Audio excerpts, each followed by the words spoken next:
welcome to Wolves After Dark, the final Wolves After Dark live stream of the season. Because we got all that off-season content. If you're watching the VOD or if you're watching live, subscribe. I see plenty of you were waiting for us. I appreciate that. It'll be a nice send-off to the season. And realistically, this wasn't the season, and we're not just saying that now.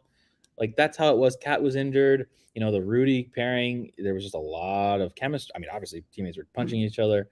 There's just a lot of things to be worked out.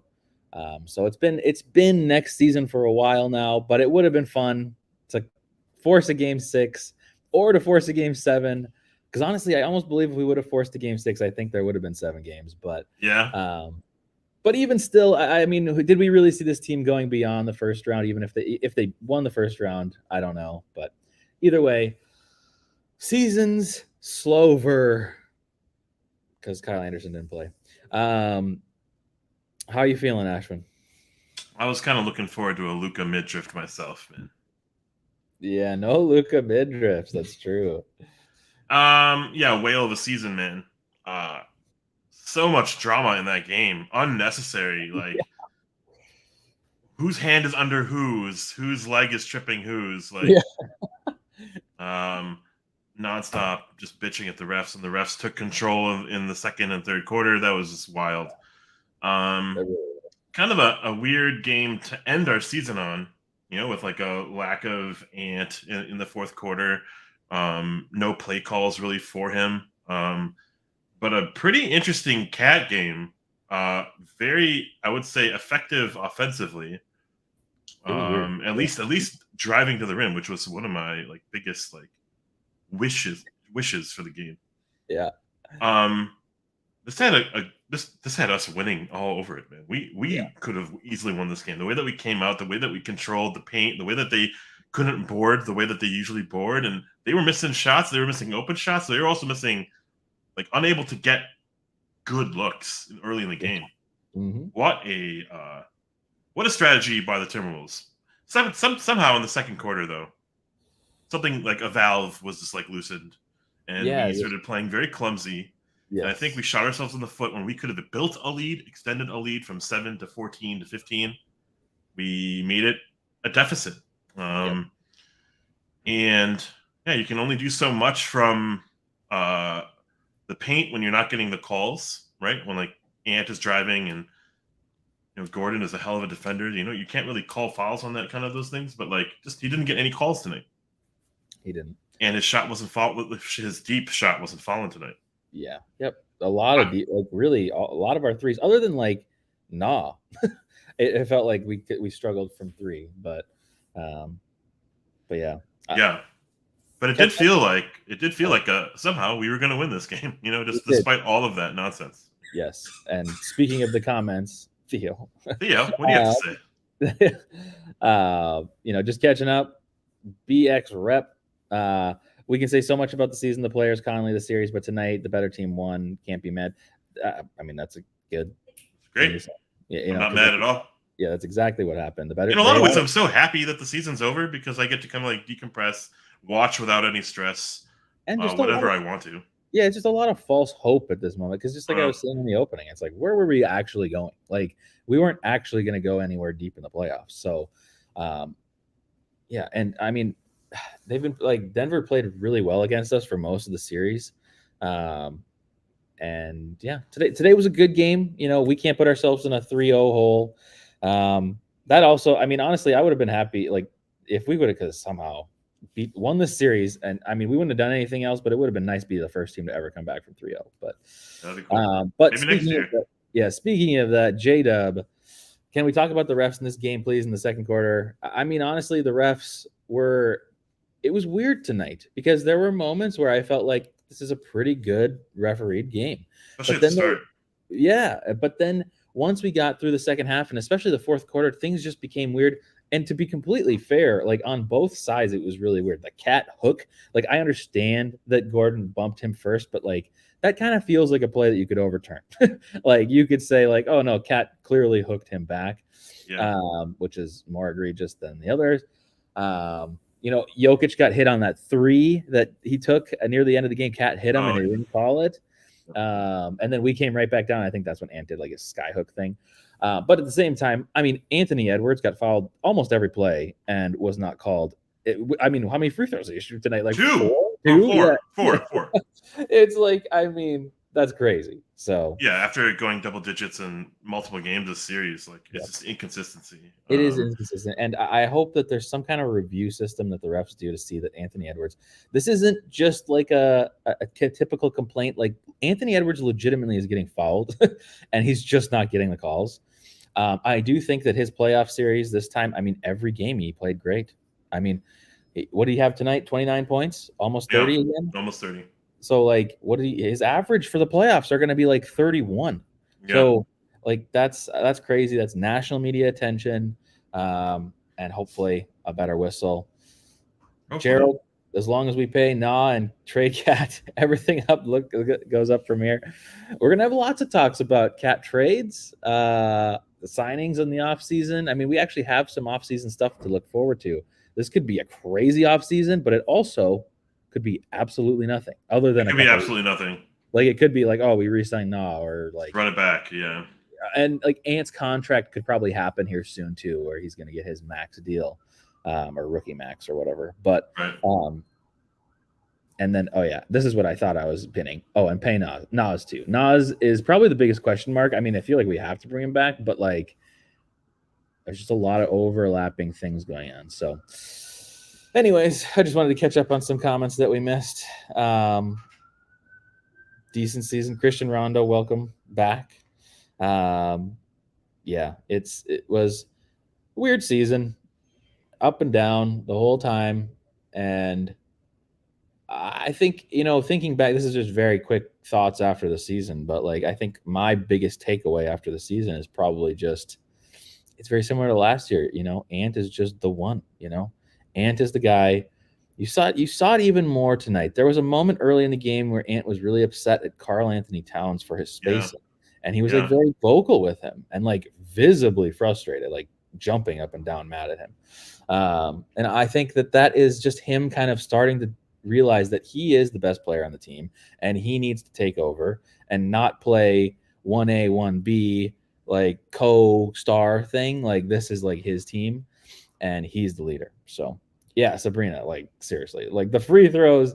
And then there was that point at the end of the game where the Nuggets had made like 27 free throws in a row or something like that. And I'm like, they have 27 free throws. Like, where are our free throws? But, oh, man. Yep. Yeah, J-Dub, we need a good three-point shooter, I think, for spacing like Seth Curry. It could have been Jalen Noel this year. I think we put our mouth and our money on it, and it didn't work out at all. So, yeah, good point, great point. I think you're thinking like a GM for sure. I think there's some fractures and some holes and some crevices in this team's roster composition.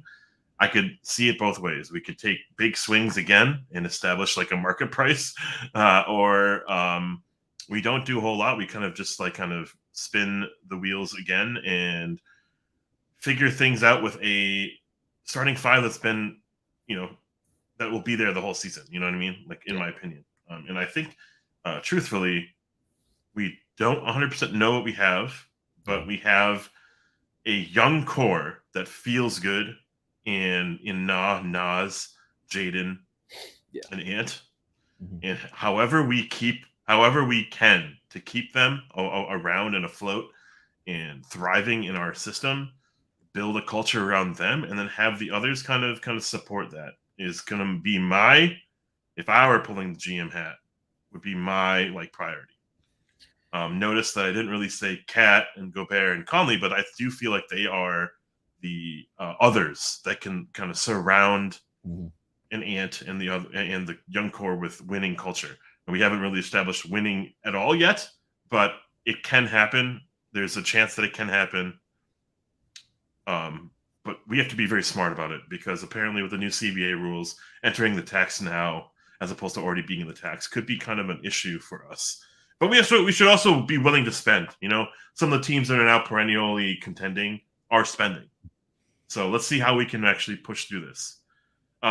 Really, really good games from Na all the way through. I could not believe he ended with only 3 fouls, but like Like the way that he was guarding Murray, even though Murray was popping off, it was just incredible to watch. And just thinking back at like how Jaden plays and how Jaden, kind of tends to always get those 4 or 5 fouls. It's just interesting, like seeing the dynamic of those two players and how different they are, but yet able to kind of stay with all players. Pretty interesting. Gobert, I would say, had a hell of a series. Had a kind of a interesting kind of situation where he was on and off on and off Jokic and on and off Gordon and on and off the court even. And I thought he played really well. However, this was maybe one of his worst games, even though he dominated the boards. And I will say I'll give it up to Cat on at least on one side of the ball. I think on the defensive side of the ball, he was pretty rough tonight. At least towards the end, he kind of was able to kind of pick at the ball from Jokic, which was interesting, which was really cool and commendable, but like a little too late. But I think offensively, 5 and 1s is something to really build on. And if he can figure and slow his game down to just be simple and not have to think too much, I think there's a lot of room for growth there. Yep. Thinking of him as a young project still is hard to swallow, but that's one he might be still, a project. Yeah, that's true. I brought up the salary sheet just because we were talking about some players and possibilities. And of course, we are going to dive way deeper into this in the offseason content. But yes, Gerald, I'm all in on Bridges. I just don't think it's possible. But just to take a look, relatively next season, it is kind of a run it back season. Although I do think there's the possibility for some insane stuff to happen this offseason, I think it's probably unlikely. But you have look at the two contracts at the top, they're going a ways. Towns is being paid until the end or through 2028, which is a long time from now. Yeah. And you've got Conley on not guaranteed money next year. Ant is going to get his extension, obviously. That's just no doubter. Kyle Anderson still under contract. Torian Prince was actually the reason that I brought this up, because if you think about Na has been playing the Torian Prince role quite well. And we were throwing Torian in for a defender at times, not like a great defender, but just a defender. And then somebody who can get corner threes. And Na did that tremendously this series. And Na's still on his rookie deal, so this means that we must have some kind of bird rights or something. I'm not exactly sure how that works, but I don't know anything. But the Jaden contract is looming as well. So you could see some extensions, resignings type deal this offseason. That's probably the most likely outcome of the offseason. But if you really wanted to get mixy and spicy, there is that small percentage chance that you could be dealing somebody like a Karl Anthony Towns. And I mean, that's pretty much all that I could really speculate on. And that's, again, I don't really think that's going to happen, but there's an opening. It's probably the first legitimate opening for him to have some kind of a move like that in his career. But according to Sabrina, we own his birds' rights. That's pretty interesting. Thank you for that. Hey, Good. Who on this roster are you looking elsewhere for? Immediately, without being super controversial or anything. Who could you say might not necessarily meet the criteria for the Timberwolves as we go into year 2 of this project? Well, I think it was Sabrina earlier in the chat that said Little Mac and who was it? Oh, Jalen Noel. Honestly, it's kind of crazy. I thought Jalen was going to get a decent contract. He'd be somewhat of a shooter. Bye-bye. But it's just yeah, exactly. Yeah, it's just not. It just hasn't worked. And tonight, he was lost on both ends. Oh my god, that sucked to see. It was really, really bad. And I know that over time, it's the thing that's a problem now is that it's becoming, for the past 2 years now, the talk about oh well, it's just in his head. He just has to get through it, and it's that's happening. But Sabrina, yeah, I'm all for bringing back Pat Bev. I think it just makes sense. Obviously, it's not the playing. Obviously, it's the locker room presence. I think if you have a Pat Bev on this team this year, we go farther. I just do. But Pat Bev may demand more money. I don't think anybody's really going to pay it to him though, because he was talking about how he wants like $10 or $15 million a year for his contract because of how much he does influence winning, which I do think is true. But I just think you're going to have a hard time getting any other team to pay you that. So Yeah. I don't know what that looks like, but if we could get Pat Bev back instead of Baby Mac, like think if we have Pat Bev instead of Baby Mac for this entire series. God, I'm mad now. Yeah, I'm mad about it too. Hey, there's a couple questions here. I want to. It wasn't even a question, but I'm going to pose it to you. Do it. All right, this was an experimental year, right? We zagged when everyone was going smaller. Mm. Postseason thoughts. Is this going to continue? Is this something that you liked? Is this something that you enjoyed watching? Or do you think, or I could even ask you another question, do you think this can work?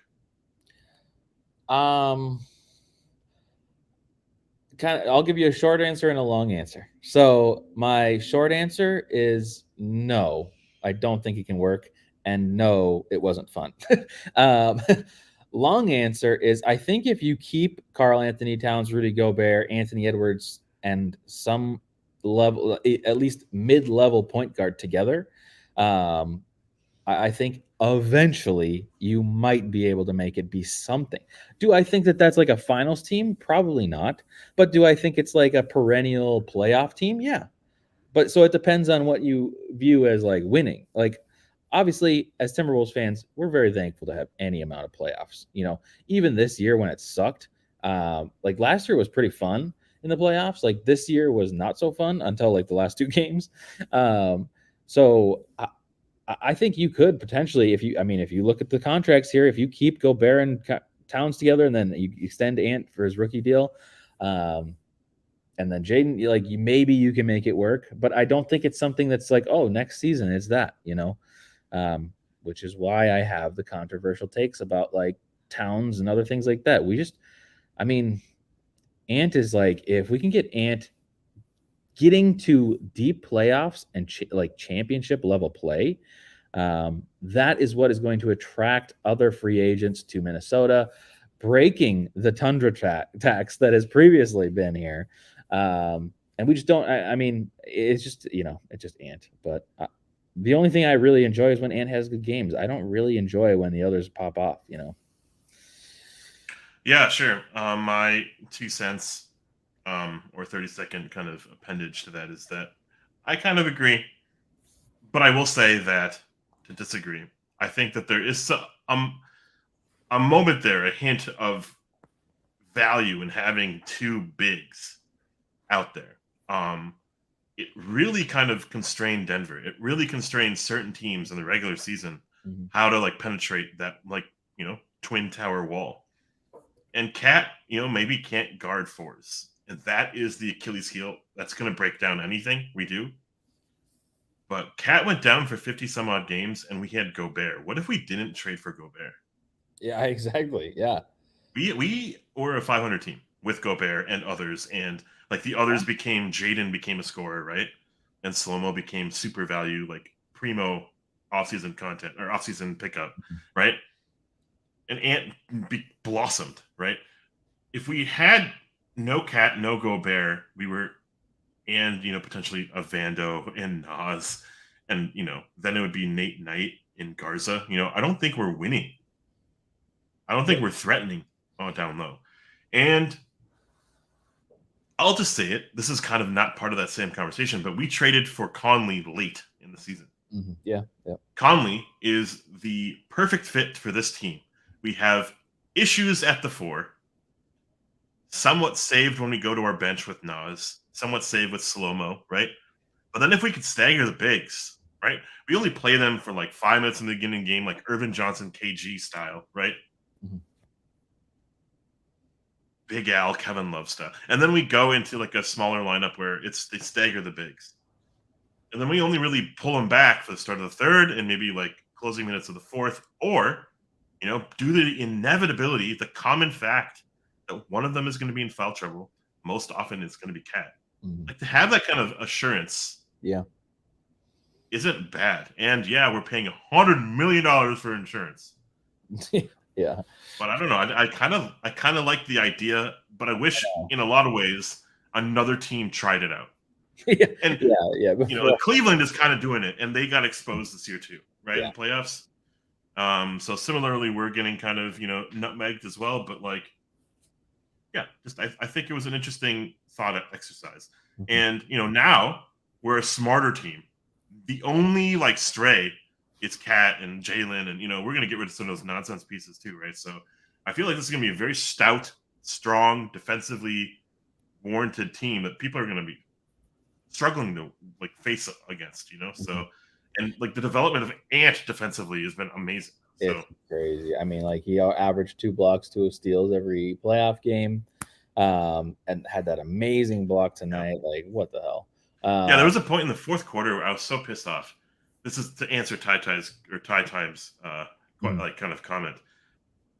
Gordon, Jeff Green as their centers, power forward, and we had Gobert and Cat out there, and we didn't do anything.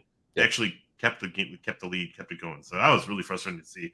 And that's totally that's the truth. Why don't we punish? Why don't we punish teams? And well, hopefully we figure out some answers. Right now, Finch might even not even be the answer. So Yeah. lots of things to look into. But Yeah, that's another topic is Finch, and I don't really want to get into it yet because I don't really have any strong thoughts on it. But Finch this season has definitely come into question more. And I feel that he's being exposed a little bit for, you know, maybe not being that offensive genius that everybody talks about. mm, And then on top of that, it's like, okay, well, defensively, we're relying on a lot of skilled players to defend, not necessarily like defensive schemes. But yeah, I don't know. It's that's another conversation to have this year, or this offseason. And and then finally, I just wanted to ask you. This is from Gerald slash the big boy. yes, I don't even think it's any debate. it's Last year was so torturous. it was Every game was just stressful, hair we falling out, we had it. We and had we had it every game. in every We game. won 6 games out of the 7 game series. Like it truly, I mean, we really let it go. Yeah, it's so painful even to this day. Like I still watch those games, like the because like the recordings on NBA or whatever it is, League Pass or something. I watch those. I rewatch the playing game. That was it. I loved it. It was so fun. I got to go to some of those games too, which Yeah, was even totally. better. I mean, like that is probably, I kind of knew this at the time, but I was like, maybe this is the peak of being a Timberwolves fan. Oh Like man. we are winning games, having just such excitement. Like this is great after so many years of like Yeah, nothing. we were peaking at the right time too. And also I feel strongly that this is like fucking rose colored, Lake Minnetonka talk here, but like I think we were beating Golden State that I next do series too. too. I do too. That's why it's so frustrating to me because, they like. I think the big boy said it. It hurts way less to lose to Jamal Murray than it feels to lose to Brandon Clark because we lost to Brandon Clark. He's the I one know. that That's lost crazy. us that series, not Jaw, Mhm. not even Desmond Bain, who was shooting crazy. Like we were overcoming that. It was the offensive rebounds by Brandon Clark, and then those weird like push shots that he does, the like floaters, just killers. No, I don't think that's possible. Maybe, I mean, maybe it's possible, but yeah. Yeah, totally. We will. If you guys want to see a speculation video on trades, let us know in the comments because we certainly will do that in one of our 12 Speculation after dark. speculation after dark. Yeah. Um, Sabrina, I actually maybe I'm missing something, but I actually felt like he managed his timeouts pretty well tonight. He even kept one super late Yeah. when we like rushed up the court. Ant got the two after the Torian Prince missed three, so we still had a timeout to To give draw ourselves. something up. Yeah. So tonight I felt okay, but honestly, in general, I do kind of agree with you because there's too many times where they go on other teams go on runs, and we just let it happen for like twice the length that it should. But tonight, Right. I didn't necessarily feel that. So Yeah, Murray popped off for 35. yeah, Nikola Jokic with a insane triple double of yep, 28, 17, and 12. yep. I mean, steals 2 blocks, by the way, too. That's crazy. Good for him. Murray going off like that. Murray, this entire series was just insane. He's just insane. And there was like plenty of times where there was good defense. By the way, what broadcast were you watching today? Bally. You were watching Bally. Okay, why is Jamal Murray talking to Micah Nori after every shot? I have no idea. Like, what is the connection there? If anybody knows in the comments, please let me know, because I am just like so baffled at why that is even part. Maybe they were part of the Denver staff. I'm so Maybe I just am like, man, it was so confusing to me. But yeah. Solidus T, I'm going to call you out on the show live right now. You are calling me on Discord. Do not do that. Put your question in YouTube chat. Let's just chat like that for right now. Yeah. Maybe next year, like how Andrew Wiggins said it in his preseason postseason thing. I mean, we just haven't had anybody on the show this year other than like one person. So like, sorry, we can't have people on the show. Maybe call-ins next year. We'll figure it out. Maybe StreamYard will open that up. Yeah. And we're doing this on StreamYard, not even Discord. Hey, Aaron Gordon, to me, was the MVP of maybe the series, despite the fact that Jokic popped off. Murray was insane.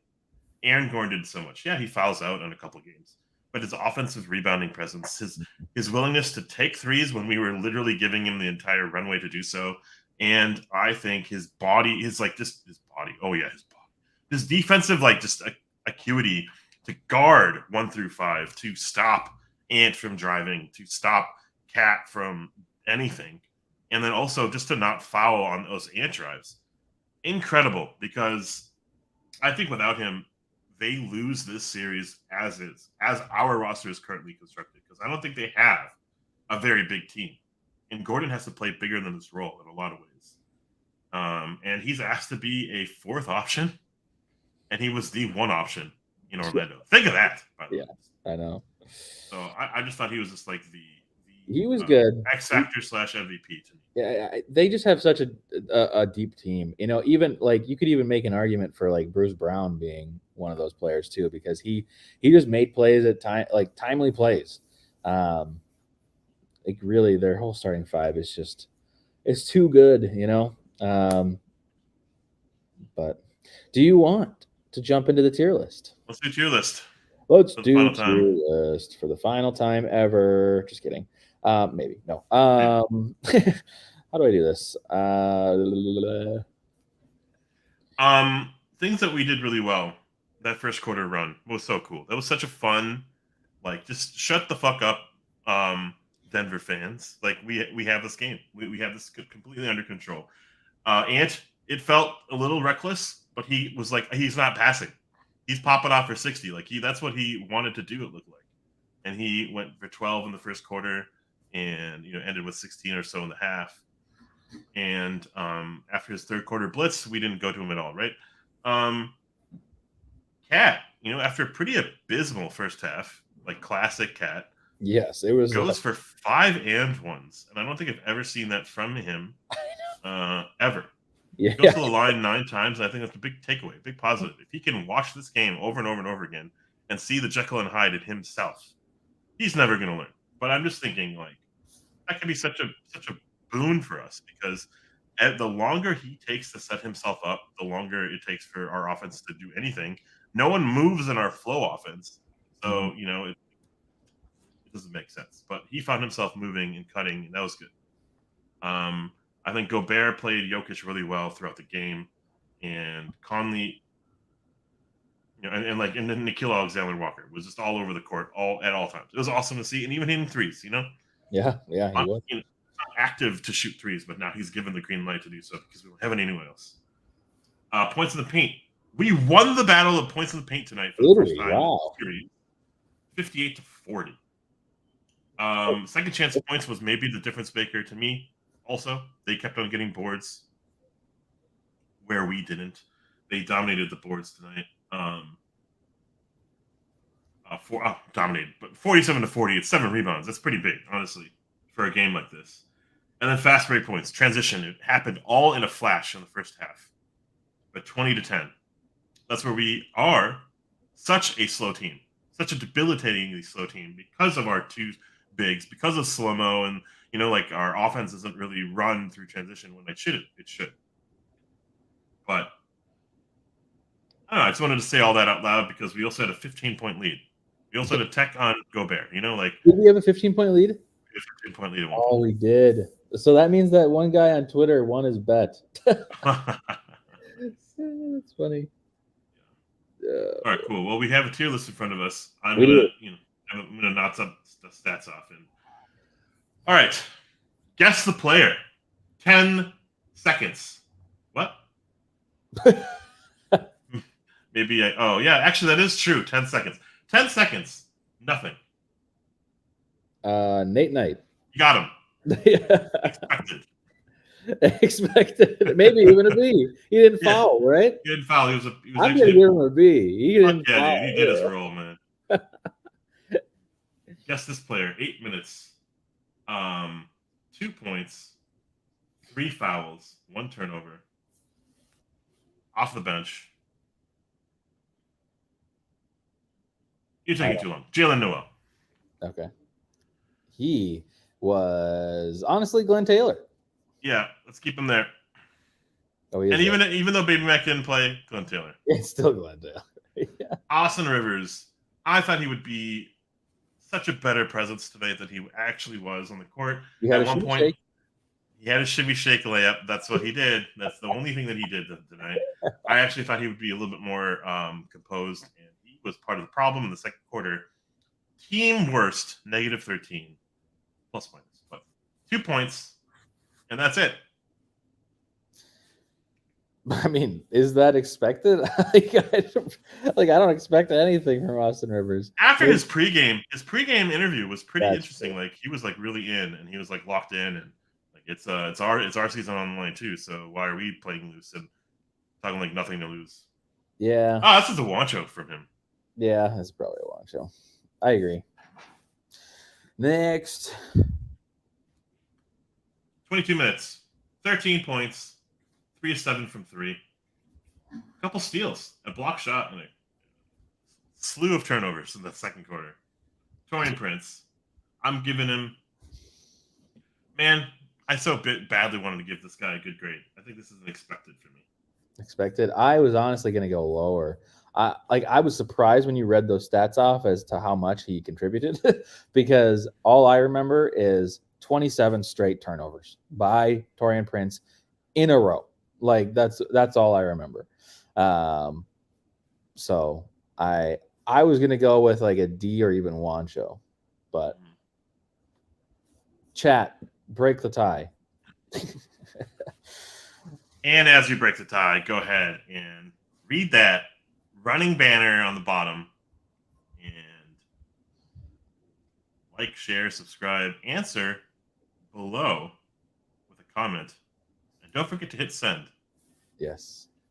Who is your number 1 free agent target this offseason? And we could even do a trade. I don't care.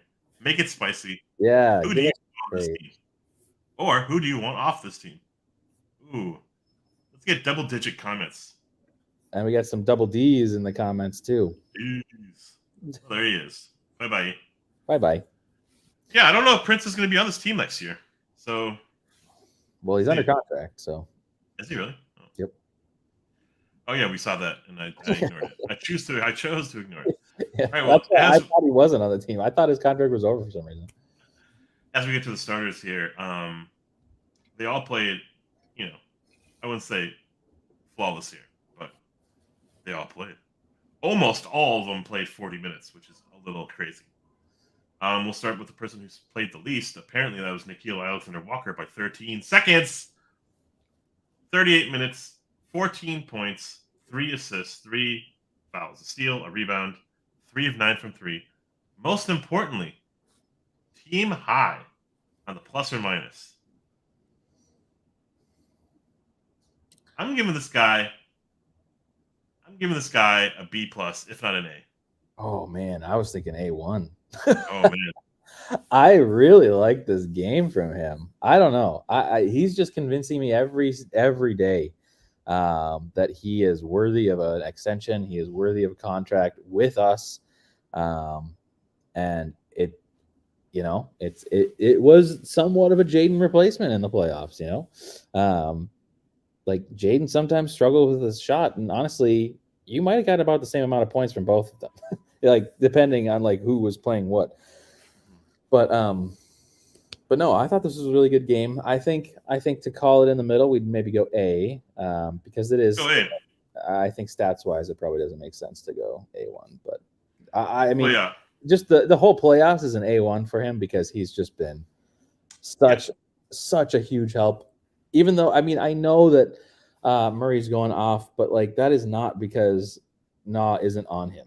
This is like Murray going crazy. So Murray had Murray is pretty special, man. Like I think Jim Pete kind of said it in the broadcast. Like as you see a series unfold, you just kind of appreciate the kind of greatness. Murray has so much to do with his own secondary type of shot. Like he makes he makes turnarounds off his off foot. So like let him cook, like let him be the player he is. It's just, and actually I thought he was gassed in game 4.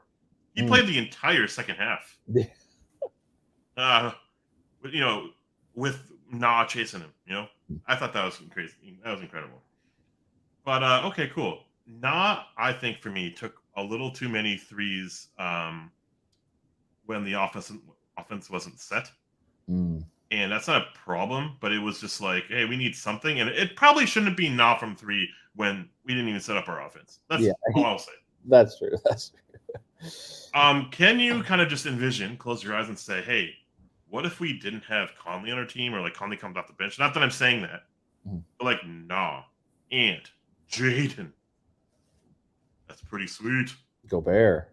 Yeah. Like who's scoring on us? That's crazy. No, I love that. I would love just like that all defensive team, because like that's not just all defense. Like that team can score too.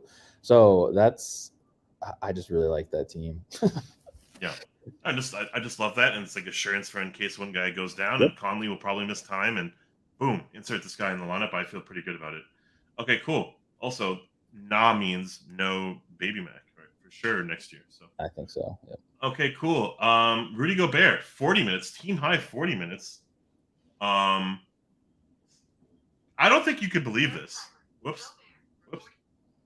My phone's going off. I don't think you believe this, but he only took 6 shots tonight.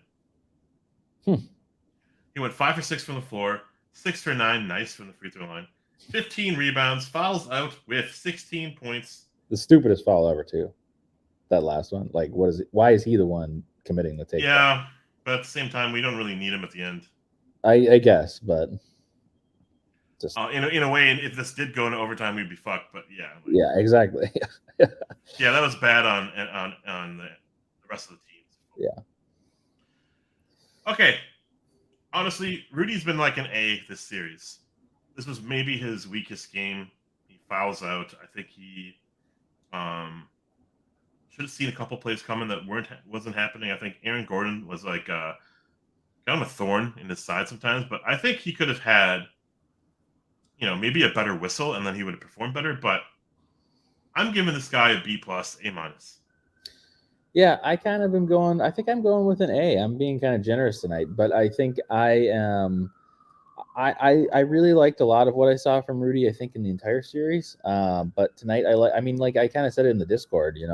It's like finally it just took all season for us to lob it to Gobert, and because like there were moments finally where we were playing a little big. I think it was the beginning of the fourth quarter. Maybe it was the beginning of the fourth. I can't remember, but that's when we were lobbing it up to Gobert. And it's like we saw the Nah lob to him. We saw a couple, maybe Mike Conley lobs, but it was just like that's what I want from Gobert. Gobert played pretty good defense tonight. And yeah, I just think there was some good rebounding. He still has an issue with just holding onto the ball, which is just like mind blowing to me. I don't understand why it's so difficult for him. But there were a couple missed opportunities for him to just have the rebound rather than like batting it out and fumbling it and stuff like that. So yeah. Here's maybe a case for it to not be an A, if not like an A1 for the series. Tonight, specifically. Aaron Gordon with his offensive rebounding. Bruce Brown with his offensive rebounding. Nikola Jokic, guess how many offensive rebounds he had? I don't want to know. You don't even want to know? Oh, then I won't say anything. No, I mean I do, but I'm worried. 9. Mm-hmm. A lot of that is just boxing out principles, X's and O's and stuff. But like, of course, Gobert is less concerned about Jokic getting bored when he's out shooting than anyone else. But like, yeah, Jokic had a lot to do with that. Back's nonsense. So that was frustrating. But I think a lot of that is also on Cat. So it's kind of hard to just put on one player. Mm-hmm. And Torian Prince, Anthony Edwards played big for his role. He was guarding Jokic on a couple plays and did not allow Jokic to get open. I thought it was awesome. Anyways, long story short, yeah, he's an A for the series. I'll let you put him wherever he wants to go. But I think for maybe tonight, maybe a B. I think I put him at a B. I kind of talked myself out of it as I was talking. Yeah. But okay. All right, cool. Moving on to the next starter. The other part of the D'Lo to LA trade. D'Lo hit 3 threes last night. Otherwise, he was an absolute dud. Yeah. 38 minutes, 7 points, 9 assists, 4 rebounds, 3 fouls, 3 turnovers. That's 2 high assist games in a row. Yeah, but this is not what I wanted from him offensively. Yeah. His 3 at the end, like amazing. Where was that all game? Yeah. Mm-hmm. I was so sad to see Conley not part of our offense. Yeah. And yeah, maybe he was initiating some of those lobs and those cuts to Gobert and stuff like that. But yeah, this was maybe his worst game this series. I think so. I think that's fair. I think I'm going with a D. Yeah, I agree, and I think I can't have this Conley exist. I need Conley from yesterday. I need Conley from when he turned into the season, when he became a Wolf, and like how insanely poised and composed and methodical he was. But then he realized he needed his, and he was like very aggressive in getting his points. And it was like a daily, every game, nightly, 15 and 6, like 18 and 7. Like, yep. I want that version of Conley. We win if Conley gets to double digits. I swear to God, because they were sagging off of him. They were not playing him. That's a good barometer. They were putting Murray on him, and Murray could just rest and coast on defense. So making him work really exhausts him. And when Conley was popping off in Game 4, Murray was guarding him. Murray was exhausting himself. So okay, I don't know if you have anything else to add. I feel like I talked a lot there. So nope. All right, well then for our 2 building blocks of what feels like the team, I'm gonna go with A1 from day one. Anthony Edwards, 40 minutes, 13 from 27 from the floor. Most of that was quarters 1 and 3. Ended with 29, 8, 7, 2 block shots. Right there is an insane stat line. 0 for 6 from 3, and only 1 turnover. Woo! Only 1 turnover. That's pretty good. I thought he got the worst whistle of the night. 100%. This should be a 50-point game. Like, this should be anted at 51 points because he had to shoot 20 free throws. I'm not even exaggerating. Like, he got fouled that many times that he should have had 20 attempts at the free throw line. It's crazy. I mean, you could almost look at every drive that he did tonight, and there's a foul. Yeah. The refs did not respect the hay. But this was still, I mean, this is another just great Anthony Edwards performance. But we do kind of start entering the conversation of this is almost now like expected. Yeah, this is almost expected from him now, which is a fantastic. I mean, like, obviously, let's all take a moment, just like breathe that in. Anthony Edwards is expected to have 30 points a game in a playoff game, 30 points, 8 rebounds, 7 assists, and 2 blocks. And we're talking about the possibility of that being a down game for him. So just take that in. But yeah. But no, I mean, Ant has just been fantastic this whole series.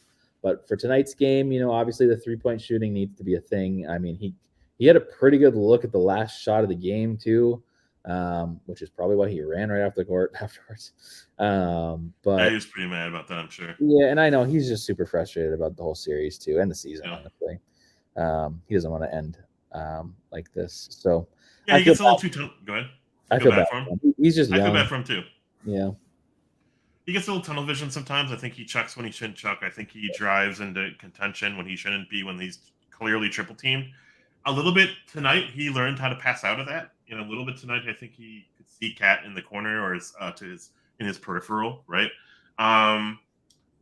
But he didn't get a good whistle. I think it affected him. He didn't get a shot mate from three. But boy, that was a Jordan-esque fadeaway. Boy, Yeah. that was like incredible. Like a sky hook to tie the game at 102. Like, what is that Yes. nonsense? He I has so much.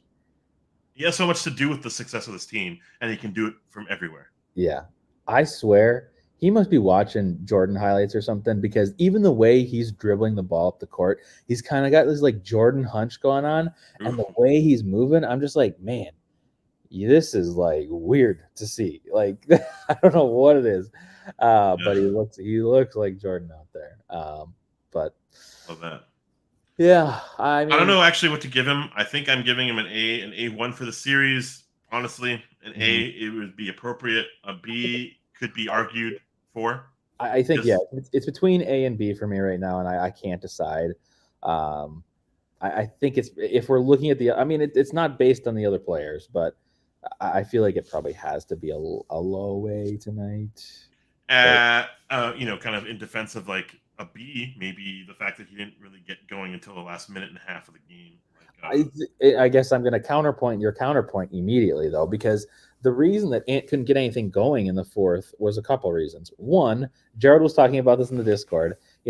Ant does need rest, but at the same time, he was hot, and Finch set him down. And like that does Ooh, affect his Finch. flow. Yeah, that does affect it. And obviously, he can play. Like, he was keeping him on the bench for a while, and there was still like some slow play happening. So like, he probably would have been fine. And this is potentially the last game of the season. Why don't you have like your star out there as much as you possibly can?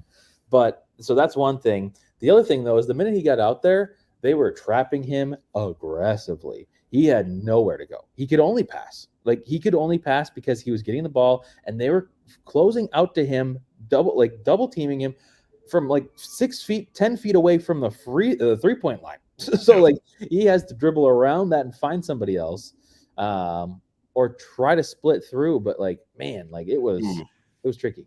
Splitting through would have been interesting. Yeah. In that moment, I would have been, if I was Finch, timeout.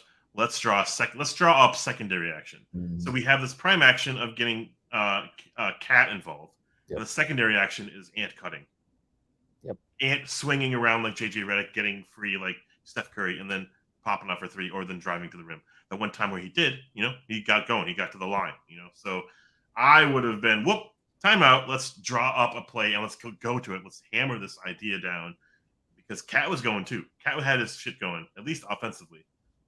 And if he couldn't, he would have been able to pass, because he does pass well, to a cutting hit, and he would have seen it. Those moments in the fourth quarter where like Cat didn't actually know what to do with the ball, and he did a quick three. He did a turnover pass to Gobert. Conley did like a turnover pass to Gobert. That's real embarrassing. And like just overall, like I just thought that we needed a little bit more structure offensively. So I think we had that one timeout at the end. That's nice, but maybe a quicker timeout, a quicker whistle, just be like, boom, switch this up. Yeah. Ant needs the ball in his hands. No matter what, right now we need to ride or die with him. And we kind of chose to cool him off. Like, when he got back on the court, like he had like a touch or two or three until like the last 2 minutes. And I think that's like that's a balance issue. I think that's something that we needed to address more during the points where we could run plays. And I'm sure that's going to be addressed in post-game chatter too. So yeah, I'm really a lot of curious. it's like ancillary, not his fault issues, but also like then there's this like secondary point of he should just be so willing to get open as the dude who should get open. He should be just intuitively just spitting around trying to get open. So, what's up, TC? What's up, Solidus T? By the way, after we grade Towns, we've got a 4-minute interview with Towns and Cat together. Towns and Cat together. Wow. Yeah, I'm very interested to watch this. Ant looks very not happy. Oh shit. But anyways, we'll do Towns' grade here quick, and then we'll Yeah. jump right into that. And if you're new here, like the stream, subscribe. I see we've got a bunch of new subscribers in the last couple of minutes, so I appreciate that. But Yeah. Karl Anthony Towns, stats. 38 minutes, 26 points, 7 for 9 from the free throw line. Awesome. 11 rebounds. Awesome. 3 assists. Great. 1 steal, a block shot. Awesome. The not so great. 1 for 6 from 3 as the best shooting big man of all time. 3 turnovers and only 1 offensive rebound. I have a hard time grading this, so I'll leave it up to you / the chat, because this might have been one of his best offensive games this series. Clearly, it feels like it. I think it was. Yeah. But defensively, I had an issue with him almost all game. Pretty much all game until, like you were kind of mentioning earlier, like the very last few minutes of the game. I know the crowd was getting all upset, but like Towns was not fouling Jokic. Like he was hitting the ball. And he was defending him quite well, even with like the amount of fouls that he had.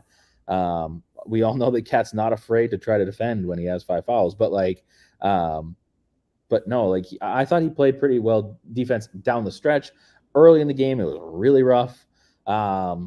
But like, yeah, like you said, like his scoring, I truly do believe this is the best game for the series for him. I mean, scoring wise, even defensively, like I know he was lost, but like I just think overall he played pretty composed too. Like there wasn't, I mean, like of course he argued some calls, but like there wasn't any crazy outbursts or anything like that, or like moments where he got so emotional that like it took over the game in a way. That didn't happen. Obviously, you don't want to have to talk about that when you're talking about your $60 million player, but like, but still, I mean, you know, we've obviously our expectations have kind of up and down with Karl over time, and right now, honestly, today, I do struggle to give a grade to this as well. For me, it's probably in between an A or a B. I just can't decide. Yeah. It's so funny in a regular game in the regular season. This is the playoffs. 25-10 is kind of, I would say, his average. Mm-hmm. We would put him probably in a B. If he was any less than that, he would be expected. Yeah. Getting to the line 9 times would be kind of an anomaly. Honestly, like that was like my favorite part of Cat's game tonight was the fact that he was getting to the line / getting with and ones on those really crispy layups that he doesn't make look for crispy, but he tends to make it. Makes them. He had that really good put shot over Murray, and he didn't, offensively foul there. He could have clearly like drove into Murray, and he didn't. There's some composure. You said, like perfectly said, like. Mm-hmm. He didn't feel too out of his own head tonight. Yeah. I think this is like a B+ for me. And I think I kind of agree. I'm right with TC right now. I'm like A- or B. And I also agree with what JJ said. He's on par with Edwards tonight. So I guess I almost want to put him in A. All right, fine. Could be his last tier list. I mean, there's like a 10% chance or 5% chance. TC is saying a few things, a couple things like Anstey was not that great either. I thought Anstey was incredible. Like Porter Jr. missed a few shots, of course, but like Porter was a non-factor until the end. Aaron Gordon, like I thought he played well up against Aaron Gordon. He played against Kentavious Caldwell-Pope and all the others, and I don't think any of them existed in this game. I think in overall, Ant's defense was good, but there were 2 plays where Ant that were just like egregious, where he missed Michael Porter Jr. getting open, and they were like the only 2 threes that Michael Porter Jr. hit. That's true. But like one of them was on an offensive rebound. Yeah. So, but like another thing for his defense, he was one. I think there was a play where he made either a quick layup or some kind of play, and then Jokic did his like full court pass, and Ant was the one that had to catch up to the defender to try to block it. And Cat was just there, and he wasn't ready for it. So, I hated that play, man. Yeah, Cat was right there, and it didn't do anything for that Bruce Brown layup or whatever it was. That sucked. Yeah, that was dumb. But sure, give him an A. Sounds good. Well, do you want to jump into this interview? Sorry, I'm very interested in this. I'm very interested. Let's do it. Okay, I'm going to turn the volume up. Volume is up, Gerald. Oh no! Look at Ant. Ant is sad.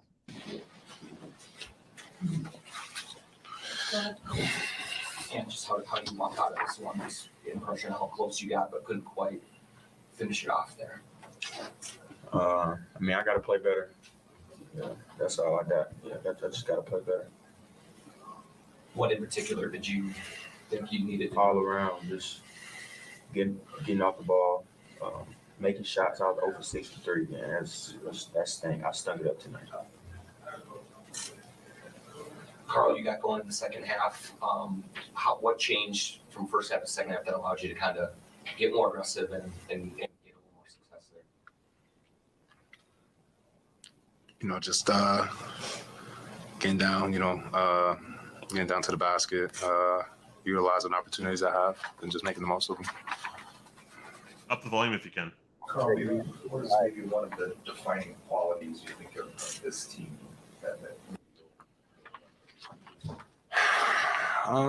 We fight. We fight. I think we just fight too far away. We always seem to be a team that fights really hard when our backs are against the wall and things are not going our way. But we got to take that fight, utilize it early on in the games and stuff like that. So we just got to be a better team. We just got to come out better, do better. All of us. It's not and was fantastic. Series. I think we all have a part in this, and including myself, and just got to be better. Got to be better. And is a hell of a player. Future of this league. I feel like we got everything we need. We just got to continue to work with each other. And how much will you use this as motivation going into the off season? I mean, I don't even know, man. I'm just ready to get back to work. Yeah, for sure. Carl, what has it been like just playing with Ruby this season?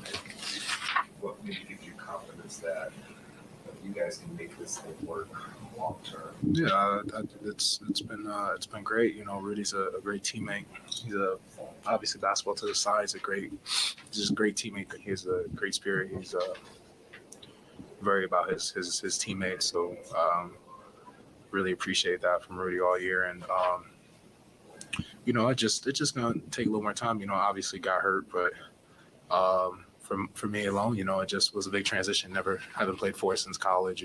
Been known for playing 5 in this league for 7 years. Coming in the 8th year, and obviously things have to change. So,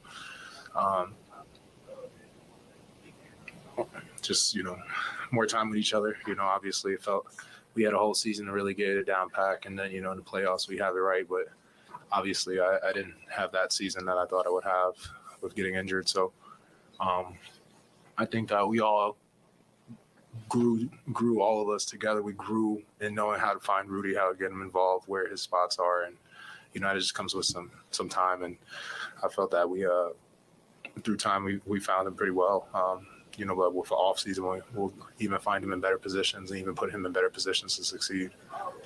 And you've seen straight up doubles at various points in the regular season. Did it surprise you as hard as they came in the second half? Nah, not really. I mean, you're smart, for sure. So, no, it didn't surprise me. And it's one of kind of just the frustrations of the season that you guys never really had your whole team together for very long. Just wondering what you could have been if guys stayed healthy. You just didn't have some bad luck that way. I mean, if we just had, slow-mo.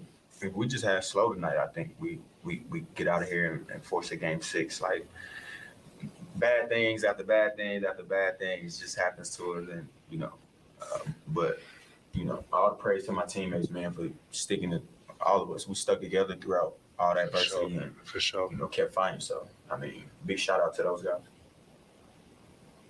Thanks, guys.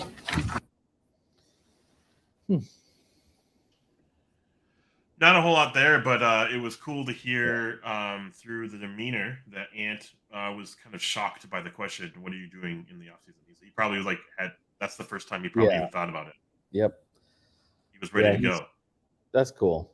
And obviously we should probably know that because he played so hard, but it is, yeah, he's just like, I'm ready to get back out there, and that's like, man, that's so tough. But I don't know. Ant's the one that just gives me so much hope about this team because and it's not just his play. Like, I think his leadership can truly do this. Like, he's going over to Karl-Anthony Towns' house during the playoff series to like meet with him. He's calling players. He's got Na over there too. Like, if he can do stuff like Rudy and everybody, man, like if he can just bring this team together and bring in Pat Bev, then we've just got we've got a chance at something, but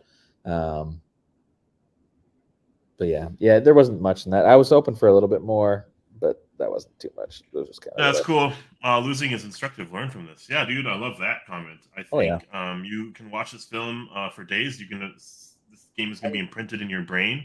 And this is why it's so huge to go to the playoffs. Because exactly. Yeah, because like if you're in the playoffs, like losing regular season games is not the same as losing playoff games. You are playing a team 4, 5, 6 times in a row, and you are going to learn your flaws very quickly in the playoffs, and then you have something to improve on for the next year. So it's just very important to be in the playoffs all the time. This is the argument. This is why it's better to be like OKC did this year and try to make the playoffs rather than tank, because you need to be in games, important games that really expose your flaws, where a team is like, you know what, we have to win against you, otherwise we go home. You have to put your team in situations like that so that they can grow. And we've done that now 2 seasons in a row. Hugely important for our team.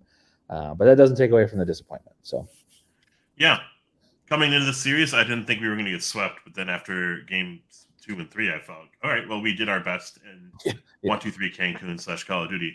We came together. We galvanized around Ant, heroic performance. Nah, with some incredible, overtime threes.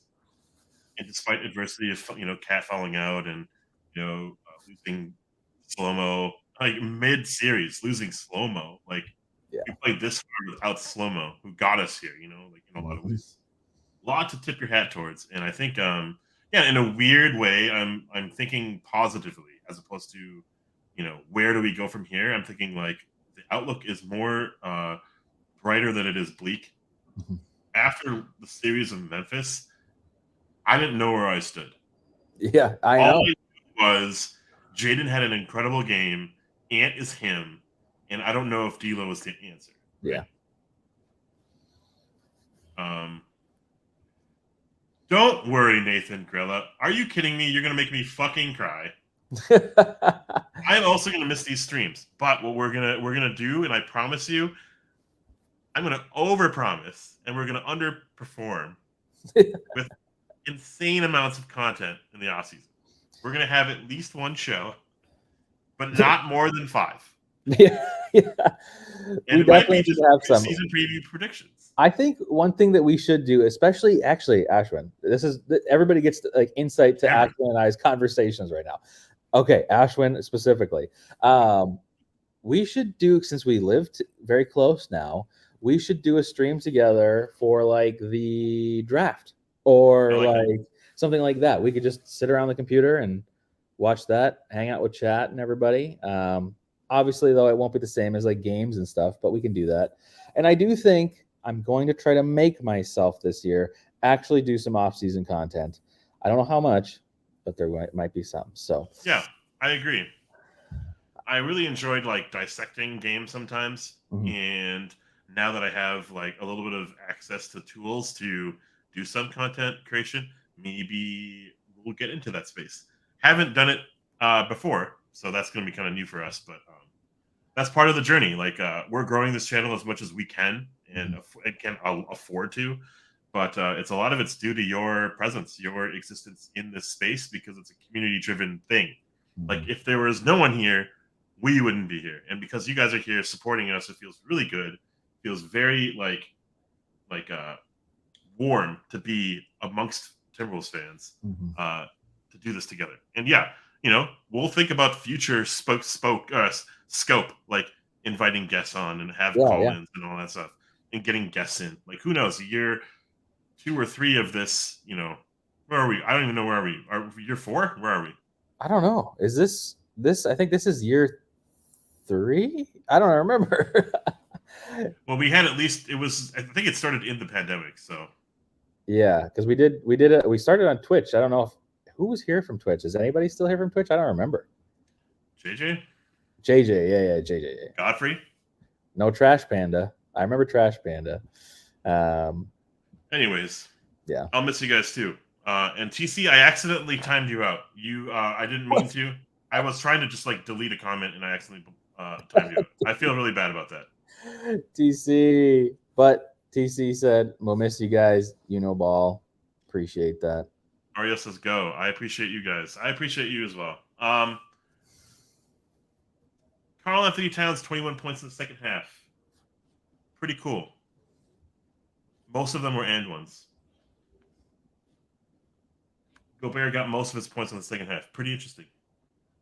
I think there's a lot to build from this. I don't think we need to start over. There are moments when we can be a little over-exaggerated and just be very reactionary and just say the sky is falling and be like, let's fold the franchise. What are we doing here? There must have been a plan. Like, not just a one-season plan for this trade to exist. Like, this trade feels weird. To be the one team to have Gobert, right? To like build around 2 7-footers costing us each $45 million. Slow-footed 7-footers costing us $40-50 million each. We might not have 2 7-footers. You know what I mean? Like that might be a thing. But the development of Nas, the development of Jaden is like really exciting. The understanding of Baby Mac not being a part of this roster anymore is very good because no one was like at the door looking for him. You know, we were the to give him a chance, and he performed because our guards were Jalen Noel and like D'Angelo Russell, right? You know, like they can't perform the way that you want an orchestrator to. So, yeah, I agree. Unfortunately, I do think that it probably makes the most sense to run this team back. I will just plug again. I mean, I am all for wild speculation this offseason, so please do subscribe. If you want to hear wild speculation, I'm all about that. But, this series and the last couple games in this series, which I probably shouldn't base the whole season off of, does give me some amount of hope for the season next year that we can maybe with an offseason. Also, Rudy maybe not playing as much in the offseason will be super helpful. It'll be helpful, yeah. So, yeah. Well, I don't really have much else for tonight. Go Kings. Go Kings. I think that's our official stance here is go Kings. And, we were talking about this off stream the other day, but go Western Conference. I don't know. I just like the West over the East. But look for us in off-season content. I don't know when that's going to happen. We might take a little bit off, but you guys know Discord. Join the Discord if you haven't already. We'll be talking about everything that happens there all the time. So, all right. Well, any final words from you, Ashman, on the 2022-2023 season? No, thank you, Cameron, for giving me an opportunity to keep speaking my mind on this dumb basketball team and keep me engaged. Not only just as like a fan, but as a friend, and then also to all of you guys as well. It's been awesome, and we'll do it again. Probably. We will. I think we'll be back. So awesome. I don't have any other thoughts other than thank you, Ashwin. It's always fun hanging out and talking Wolves again. And 52 wins next season might be possible. Holy crap, right? Vegas odds, we were like, what is this? And then we went under. 45 wins? Yeah, I think they even said 43, and we used to that's sad. 1, 2, 3 Call of Duty. That's how we're going out. Anyways, intro as the outro one last time. See you guys next year. Peace.